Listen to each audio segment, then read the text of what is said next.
Abbott آباد قدرتی حسن اور معدنیات کی دولت سے مالا مال خیبر پختونخوا کا تیسرا بڑا ضلع ہے۔ دور برطانیہ میں یہ شہر انتہائی اہمیت کا حامل تھا۔ اس کی بنیاد 1853 میں میجر ایبٹ نے رکھی اور اپنے ہی نام پر اسے موسوم کرتے ہوئے شہر کا نام بھی ایبٹ آباد رکھا۔ اس کی 2 تحصیلیں ہیں، نمبر 1 ایبٹ آباد، نمبر 2 حویلی۔ 1911 میں پہلی ڈسپنسری کا قیام عمل میں آیا۔ ایبٹ آباد کو چاروں طرف سے پہاڑی سلسلے سار بند نے گھیرا ہوا ہے، جبکہ دریائے ڈور مزید خوبصورتی پیدا کرتے ہوئے اس علاقے سے گزرتا ہوا ٹربیلا ڈیم میں جا گرتا ہے۔ ایبٹ آباد اسلام آباد سے 136 کلومیٹر، پشاور سے 200، لاہور سے 470، گوادر سے 2127 اور کراچی سے 1500 کلومیٹر کے فاصلے پر واقع ہے۔ قیام پاکستان سے قبل چند ہزار نفوس پر مشتمل اس شہر کی آبادی اب 10 لاکھ سے تجاوز کر چکی ہے۔ اس شہر میں تمام بڑے بڑے ہوٹلز اور فوڈ پوائنٹس بھی موجود ہیں، جن میں make Donald, KFC، best western اور پرل کانٹیننٹل شامل ہے۔ اس کے علاوہ دیگر ملٹی نیشنل کمپنیوں کے بھی یہاں دفاتر موجود ہیں۔ اس شہر کی خوبی یہ ہے کہ یہاں آج بھی برطانوی دور کی اچھی روایات پر عمل کیا جاتا ہے، اور یہاں صرف برطانوی دور میں تعمیر کی گئی عمارتیں ہی نہیں بلکہ تعلیمی اعتبار سے بھی شہر کا معیار دوسرے شہروں سے بہت اچھا ہے۔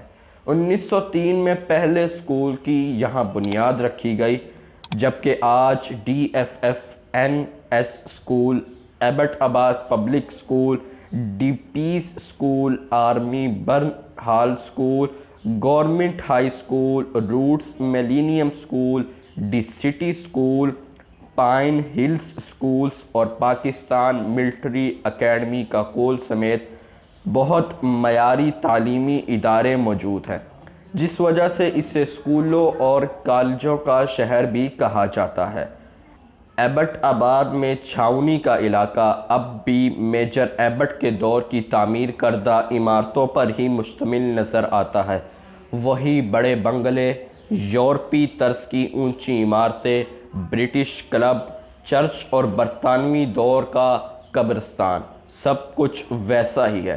شہر سطح سمندر سے 4120 فٹ کی بلندی پر واقع ہے۔ یہاں 94% افراد کی مادری زبان ہندکو ہے، جبکہ گوجری اور پشتو زبان بھی یہاں بولی جاتی ہے۔ نتھیا گلی، لیڈی گارڈن، الیاسی مسجد، میران جانی ٹاپ، مشک پوری ٹاپ، ٹھنڈیانی، دریائے ہرنوئی، شملہ پہاڑی، جلال بابا ایڈیٹوریم، سجی کوٹ آبشار اور ہزارہ کے سول سرجن کا بنگلہ، یہ وہ خوبصورت تفریحی مقامات ہیں جو قابل دید ہیں۔ معدنیات کے حوالے سے یہاں کا جپسم، ماربل، گرینائٹ بہت مشہور ہے۔ شاپنگ کے لیے زیادہ مشہور مارکیٹوں میں Italian mall, Cantt shopping centre, day to day, Gilani mart, Alfaisal mart, Landa bazaar, $1 shop, Jadoon plaza, Abbasi shopping mall, Roshan mall, Kashmir cloth shopping mall اور کفایت کیش اینڈ کیری قابل ذکر ہے۔ خوابوں کے بغیر تو ایبٹ آباد کی سیر نامکمل ہے۔ بلوچی سبزی، بنگلہ دیشی سموسے، چمن آئس کریم اور 92 پیزا سے تندوری چائے اور الیاسی مسجد کے قریب جائیں اور پکوڑے کھائے بغیر واپس آ جانا انصاف نہیں ہے۔ آپ فی الحال پکوڑے کھا کر اپنے گھر جائیں اور مجھے بھی اجازت دیں۔ اللہ حافظ۔ اگر آپ کو یہ ویڈیو پسند آئی ہے تو اس کو لائک کریں اور کیسی لگی ہے یہ کمنٹ باکس میں بتائیں، اور اپنے دوستوں کے ساتھ بھی شیئر کریں۔ Thanks for watching.